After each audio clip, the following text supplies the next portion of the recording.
Quero que você abra a sua Bíblia em Filipenses, capítulo 2. Vamos estar continuando nossa jornada pela carta de Paulo aos Filipenses, né? Vamos colocando em pé. Filipenses, capítulo 2, versículo 1.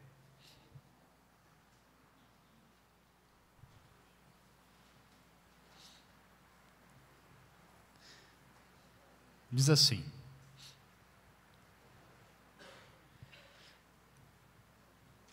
se por estarmos em Cristo, nós temos alguma motivação, alguma exortação de amor, alguma comunhão no Espírito, alguma profunda afeição e compaixão, completem a minha alegria, tendo o mesmo modo de pensar, o mesmo amor, um só Espírito e uma só atitude.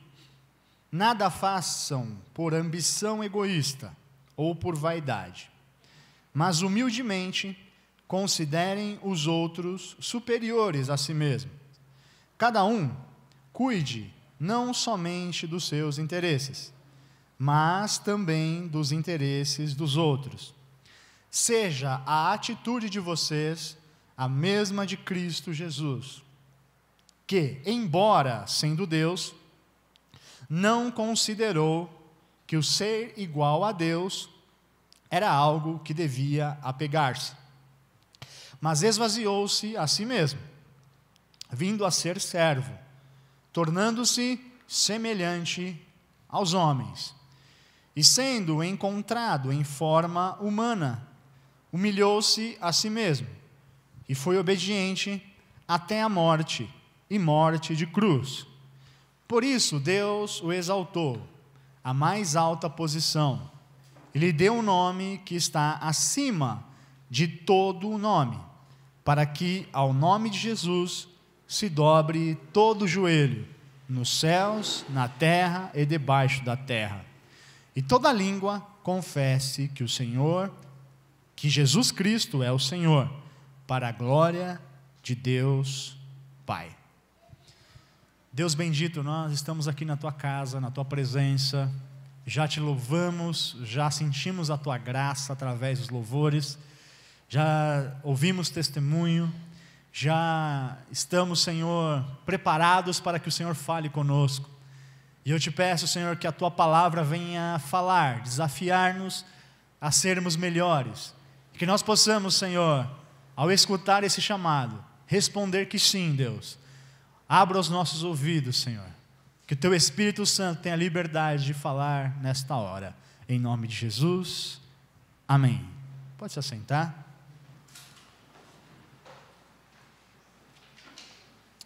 Aleluia. Irmãos, uma das coisas mais tristes no mundo moderno é a centralidade que nossa era, que essa sociedade moderna, a centralidade no individual, no indivíduo. A nossa sociedade, a sociedade moderna, está cada vez mais centrada na pessoa e não no coletivo. Essa semana eu li que metade da população do Brasil já vive em áreas urbanas. Mais da metade da população do Brasil já é urbana. E que, se eu não me engano, até 2020, 70% da população brasileira viverá em cidades urbanas. Ou seja, se continuar do jeito que está a sociedade, vai piorar. Porque as comunidades urbanas, elas são mais frias, elas são mais propícias a se pensar individualmente e não coletivamente. A minha esposa, ela já viveu no interior um período da adolescência dela, e ela cresceu aqui na cidade, né, e depois viveu um período no interior. Ela falou que o que ela mais estranhou e achou interessante quando ela viveu esses anos no interior, era que todas as pessoas, mesmo se conhecer, davam bom dia. Então o sujeito está andando na rua, bom dia, tem um bom dia, cumprimenta, sorriso, tal, essa leveza, né? E aqui em São Paulo, se você sair na rua e der bom dia para alguém você não conhece, o cara fala, rapaz, o que foi? Tá me estranhando? Não é? É bem capaz. Porque a nossa vida é assim. Não vai longe, no elevador do meu condomínio, às vezes, eu estou no elevador. A pessoa, você está assim, a pessoa entra, você fica olhando fixamente para ver se ela vai olhar para você, ela não olha. Se você não fala bom dia ou boa tarde, ela não responde. E quando responde, fala bom dia. Né? E moramos no mesmo condomínio, no mesmo espaço. O que faz isso? A cidade. A cidade faz isso. A cidade faz a gente ser assim. Faz a gente ser frio, faz a gente correr atrás do nosso. Se você não é do meu grupo social, então não queira, conversa comigo. É mais ou menos o que a cidade passa. Irmãos, isso é um grave pecado diante de Deus. Porque Deus é comunhão. A Trindade é comunhão. Deus nos criou para ter comunhão com Ele, comunhão uns com os outros. Essa centralidade no individual, centralidade no indivíduo, é um pecado grave diante do nosso Criador. Pecado gravíssimo diante do nosso Criador. É uma ofensa a Deus. Porque Deus é, na sua essência, a comunhão. Deus é um Deus comunitário. E Paulo, nessa seção da carta aos Filipenses, ele vai falar para os irmãos e para nós não cairmos nessa. Não cairmos nessa de centralizarmos tudo em nós. De tudo o que fazermos pensando em nós. Mas muito pelo contrário, que tudo o que fizermos, façamos em serviço ao outro, ao próximo, porque essa é a vontade de Deus. E aí ele vai dar o exemplo de quem? De Cristo. De Cristo. Cristo é o exemplo. Ele vai falar, olha, tenham a mesma atitude de Cristo. E qual foi essa atitude de Cristo?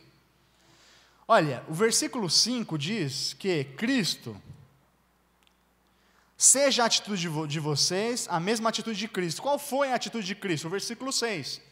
Que, embora sendo Deus, não considerou que ser igual a Deus era algo que devia apegar-se, mas esvaziou-se a si mesmo, vindo a ser servo, tornando-se semelhante aos homens. O que é que Cristo fez? Cristo, Paulo está falando, ele é Deus. Ele é uma das pessoas da Santíssima Trindade.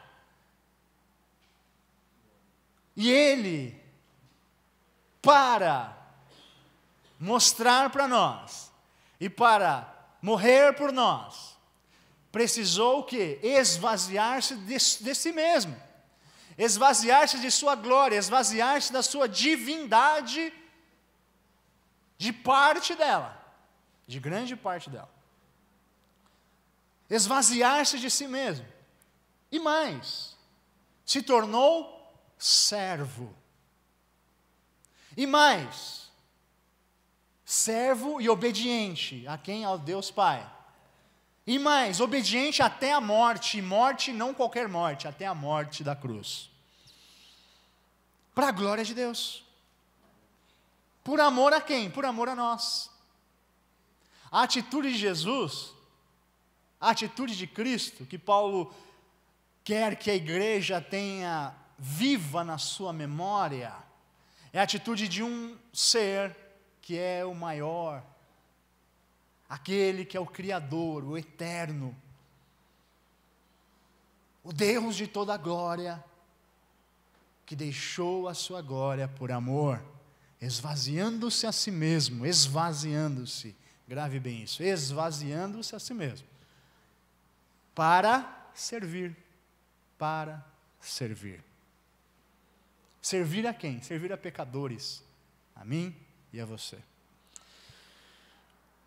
E ele continua aos irmãos, olha, de fato que não façam nada, antes ele vai falar da atitude de Cristo, ele vai falar, não façam nada por vaidade, algumas traduções por vanglória. A motivação do serviço, ele está falando sobre o serviço, sobre o amor cristão, do amor comunitário.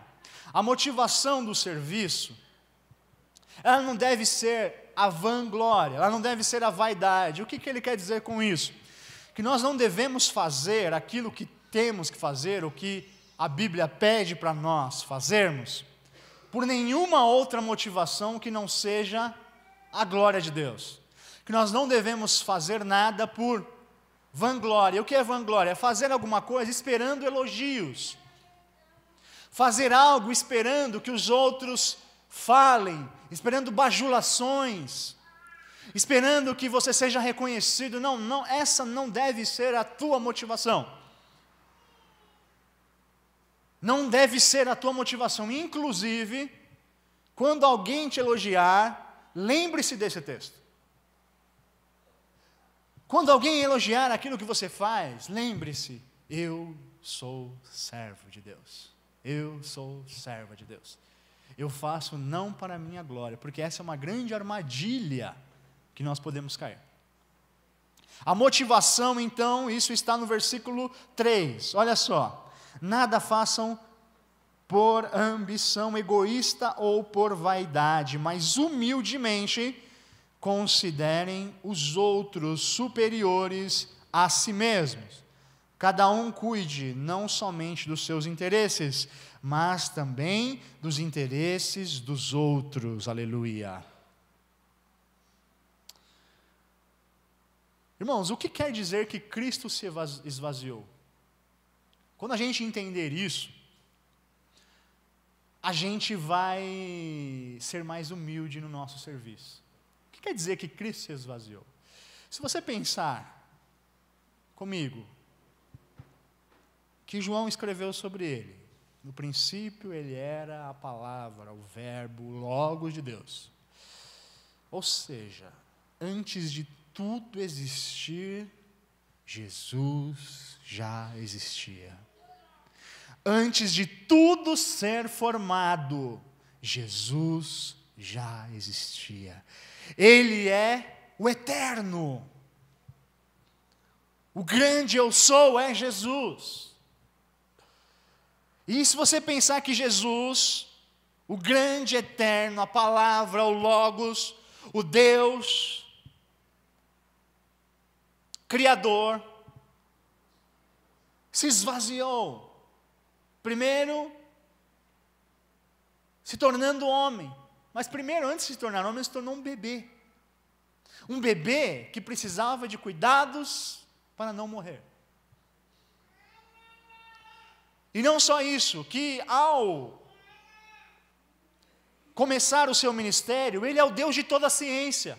A ciência para nós, para os humanos, ela é instigante porque nós, através dela, descobrimos muitas coisas. Mas para Cristo não há novidade. Ele é o Deus de toda a ciência. Ele é a própria ciência. E esse Deus, que é a própria ciência, a própria sabedoria, ciência quer dizer sabedoria, a própria sabedoria, encarnou, viveu e se dispôs a ensinar homens e mulheres o beabá da vida. Isso é se esvaziar. Se esvaziar não é só morrer. Paulo fala que ele foi até a morte, mas antes da morte, Jesus ensinou. E os discípulos muitas vezes não entendiam, ele tinha que explicar de novo. E aí ele percebia que os fariseus, os hipócritas estavam ali perto, ele falava, vou ensinar por parábolas, para que eles não entendam. E aí ele tinha o cuidado de falar: olha, vocês não entenderam porque eu falei por parábolas, agora eu vou explicar o que aquilo queria dizer. E aí ele explicava, e aí ele não só explicava, ele vivia, ele mostrava, ele curava, ele viveu, ele mostrou como é a vida, irmãos. Que esvaziamento, aleluia. O Deus de toda a glória, ensinando às pessoas o básico. Glórias a Deus. Ele ensinou, ele pregou, ele curou, ele esvaziou-se. E é isso que Paulo pede. Olha, tenho essa atitude de Cristo em vocês. Tenho essa atitude de Cristo em vocês. Lembre-se de quem é o Senhor. Do que o Senhor fez. E como nós podemos ter essa mesma atitude de Jesus? No serviço. Nós precisamos nos esvaziar. E precisamos ser humildes. Irmãos, tive um professor de teologia, que era um professor assim, uma pessoa extraordinária. É uma pessoa extraordinária, mas foi um professor para mim extraordinário. O nome dele é Jorge Pinheiro. Esse professor, ele, antes de ser pastor, teólogo, ele já era intelectual. Para você ter uma ideia, ele foi expulso do Brasil na ditadura militar, porque era uma mente considerada subversiva, e ele foi exilado. Bom, ele volta para o Brasil, se converte, estuda teologia, vira pastor, faz mestrado em teologia, que já é uma coisa rara no Brasil, depois faz doutorado, depois faz pós-doutorado. E as aulas desse professor a gente ficava torcendo para chegar a hora, porque era assim um banho de conhecimento, a gente ficava assim, que aula maravilhosa. E ele se preocupava em dar a aula e depois terminar de uma maneira bem espiritual, e a gente ficava cheio de conteúdo e cheio de fé. Pois bem, um dia eu fiquei com vontade de ver a pregação desse pastor, do meu professor Jorge Pinheiro. E eu fui na internet, na igreja dele, ele é pastor da igreja batista de Perdizes. Aí eu fui procurar a pregação do pastor. Achei uma pregação maravilhosa. Mas sabe o que mais me chamou a atenção na pregação dele? A simplicidade. A simplicidade da pregação. Eu fiquei assim, meu Deus, eu sei o conhecimento que ele tem. Mas eu já vi várias pregações dele. E é sempre assim, numa simplicidade, que a igreja entenda tudo o que ele está falando. Ele tem essa preocupação. Eu já li livros dele. Os livros dele são muito complicados. Porque ele está falando para pessoas da academia. Agora, para a igreja dele, a linguajar simples, prático, objetivo. O que ele está fazendo nesse sermão, nessa pregação? Esvaziando-se. Esvaziando-se. Ele não quer ter vanglória. A pregação vai para a internet, o que os meus ex-alunos vão pensar ao me ver pregando. Ele não está pensando nisso. Ele está pensando em servir a sua comunidade. Que a sua comunidade seja alimentada, que a sua comunidade seja enriquecida na palavra, que cresça, que entenda e viva uma vida cristã melhor. Para fazer essa pregação, ele tem que se esvaziar. Ele tem que se esvaziar, ele não tem que deixar a vanglória nem um pouquinho perto dele. Muito interessante isso. E esse é o exemplo. A mesma atitude de Cristo. Ontem eu estava aqui na aula de canto, às vezes eu converso com o Elias, aí, com o pessoal dos músicos, e a gente sabe o conhecimento que o professor Francisco, que dá aula para a gente aqui, tem. Olha, eu particularmente não conheço nenhuma pessoa que tenha tanto conhecimento musical quanto ele. E para ensinar a gente aqui, as vozes, ele esvazia-se de todo o conhecimento dele para falar, vocês precisam gravar isso. O simples, vocês precisam saber o simples. O simples. Vocês precisam saber isso. Se você souber isso aqui, não adianta você querer saber o depois, porque vai ficar construído sem fundamento. É um outro exemplo de esvaziamento. De repente, podia estar tocando em qualquer lugar, com a capacidade que ele tem, mas está aqui, tendo paciência com a gente aqui. Irmãos, esses dois exemplos devem servir para a gente. Quando você vai servir na comunidade ou qualquer pessoa, você tem que se esvaziar.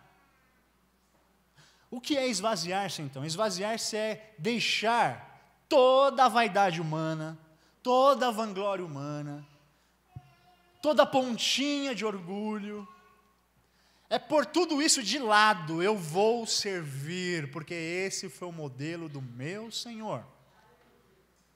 Esse foi o modelo do meu Senhor. Senhor, eu estou aqui para servir-te. Eu quero te servir. E por sua vez, aquele que está sendo servido, ele tem que ter o quê? A humildade. A humildade. É mais ou menos assim. Eu não tenho nem 10% do conhecimento que eu falei desse meu professor. Mas esses 10% é mais um pouco do que você sabe. Então, o que eu tenho que fazer? Eu tenho que me esvaziar para poder servir vocês. E vocês têm que ter a humildade em receber este serviço.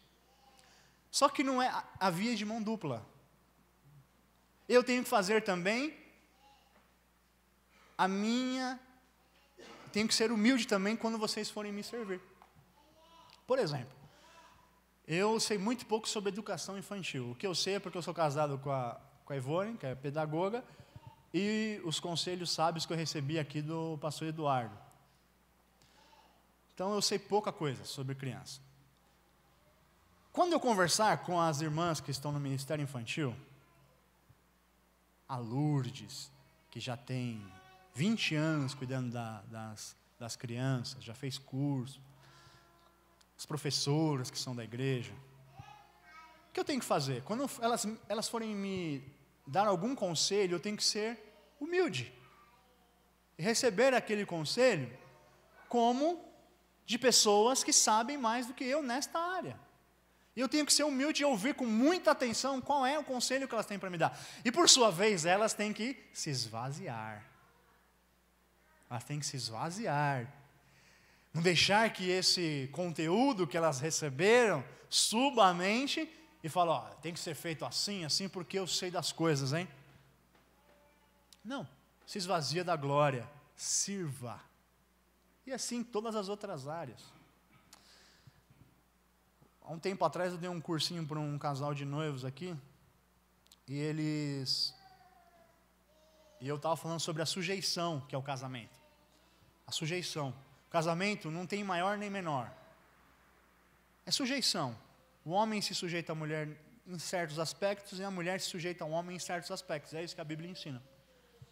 Aí o rapaz veio com essa, depois a gente riu do que ele falou. Mas o rapaz veio com então, é igual uma empresa, né? É igual uma empresa, tem as hierarquias. Eu falei, é tudo o contrário disso daí. É tudo o contrário disso daí. A não ser que seja igual o Google, né? Já viu o Google? Já viram o documentário sobre o Google? O Google é o quê? É a empresa que não tem aquela hierarquia. Cada um é responsável pela sua parte.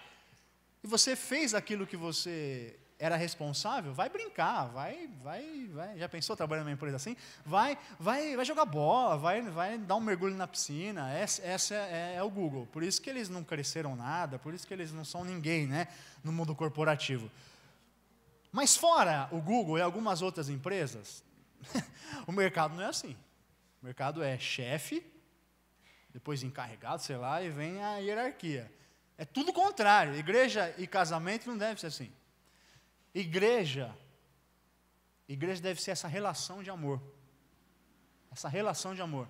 Você se sujeita a mim em algumas coisas, e eu me sujeito a você em algumas coisas. E a gente vai trocando essa experiência. E quando eu estiver ensinando você, eu tenho que me esvaziar do meu orgulho. E quando você estiver me ensinando, você tem que se esvaziar. E quando eu estiver te ensinando, você tem que ser humilde. E quando você estiver me ensinando, eu tenho que ser humilde. É essa a troca que nós temos que fazer. Esse é o sentimento que houve em Cristo. Embora ele sabia que ele era Deus, o texto fala isso, sendo Deus, quando ele se esvaziou, ele não usurpou querer ser igual a Deus. Por quê? Porque ele se esvaziou por amor a nós. E aí Paulo fala, essa é a mesma atitude que vocês têm que ter. Se esvaziem, não façam as coisas por vanglória. Ai meu Deus, eu vou fazer, ninguém me elogiou, será que alguém vai gostar do que eu fiz? Será que ninguém vai gostar? Não, faça por amor, esvazie-se da vanglória, sirva, e seja servido, e quando servir, esvazie-se do seu orgulho, e quando você for servido, tenha humildade, amém? Para a glória de Deus, aplauda ao Senhor.